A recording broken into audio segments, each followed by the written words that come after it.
Welcome back to the Doritos Columbus Friday Night Kickoff. We just saw an incredible match number 1 between the 8-seeded Status Quo and the 9-seeded Heaven and Earth. And now, guys, we're gearing up for match number 2. The one I'm excited about, it's the 7-seeded Carbon taking on our 10th-seeded Darkest Hour. And I'm excited for this one, Chris. I mean, Carbon's looking very good after the 5-team land, and Darkest Hour, I mean, they're practiced for this event, and they took 7th without practice, so it's going to be a good match. They placed higher than Carbon last event, and it was because of the veteran play style. They never get down on themselves, and they always keep themselves in games. I expect a lot out of Darkest Hour. We didn't expect much out of them from Orlando. That's not the case here. All right, guys. Well, let's go down to the floor with Faruq for our team introductions. All right. We're getting ready right now for the second match on the Doritos Friday Night Kickoff, and it's going to be a good one.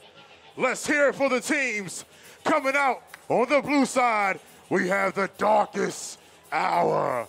Let's hear it for Legend, Ant, Captain Anarchy, and Twilight, and their coach, Stabones. Here we go, fellas. And on the red team, let's hear it for Carbon. We got Defy, Best Man, Native, and Walshy. And their coach, Nezzer. All right, gentlemen. Here we go. Darkest Hour. Carbon. Match 2, Doritos Friday Night Kickoff. Lock it up. All right, so there we go, guys. The team introductions. No Darkest Hour fans out there, but a lot of Carbon fans. So, guys, let's talk about Carbon first. They're definitely going to be the favorite team here coming in with the 7th seed. What are we going to see out of them tonight? Well, with the addition of Native, we're going to see Best Man and Defy sink into that support role that they're known for. They have the best BRs for a reason, and by doing that, they'll be able to support very well and let Native go off. Extremely practiced squad going into this tournament. They played very well against top teams. I expect to see the Carbon of last year, not the Carbon that we saw in Orlando. All right, well, right now we have Julie down on the floor with the Beast Man. It's Best Man. And I am here with Best Man. Now, Carbon had a disappointing finish in the last event. What have you guys done to turn things around?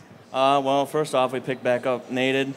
We actually performed well at our lands for once, learned a lot, executed our mistakes, and we're actually prepared. And why did you guys decide to pick up Nated again?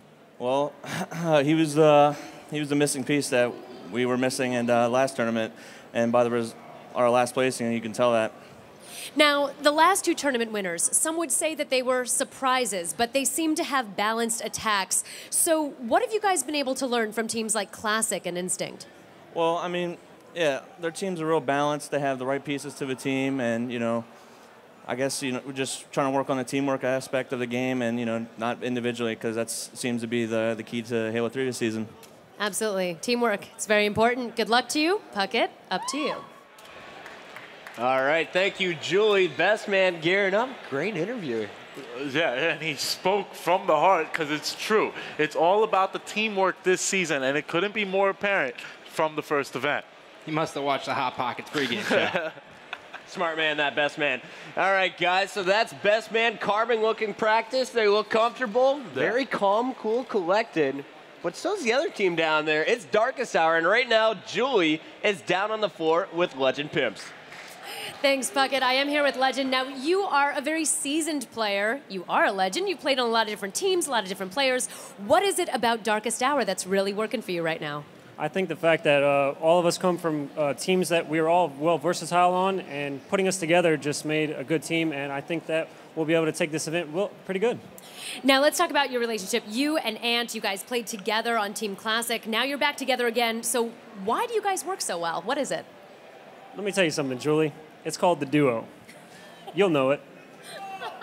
The duo. I'm sorry. Tell me about this duo. Can you expound upon that? Can you explain? A duo is 2 players that run really well together, shoot together, and call out together.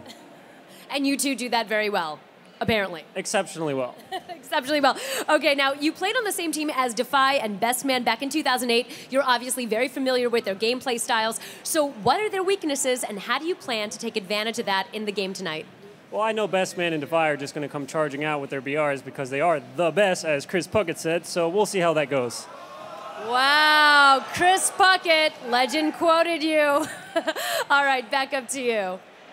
Oh, that legend. The walking dictionary that he is. Thank you, Legend, for that great interview. I love him quoting me. It's fantastic. No, but Darkest Hour looking very prepared. Definitely looking to shock Carbon here tonight, guys. Puckett, this is a team of 4 veterans. 4 veterans that have been on this circuit for quite some time now, and they've all made noise in their own way. It's no surprise to see them making noise together. Darkest Hour should not be slept on. I couldn't agree more with you. I mean, this team's practice. We saw what they did without practice. And so with practice, I can't even imagine. But I think Carbon's overlooking this team a little bit, and you have to if you're Carbon, because you just went to a 5-team LAN. You're not expecting a team who didn't go to a LAN to perform. Well, talking to Walshy on the pregame show, he says we're not overlooking them. We're practice, and I think that Darkest Hour, I think they're looking to prove themselves here in this matchup. We're going to wait to see if they can do it here in match number 2 of the Doritos Friday Night Kickoff. We're going to a quick commercial break. When we come back, Game 1 is going to start.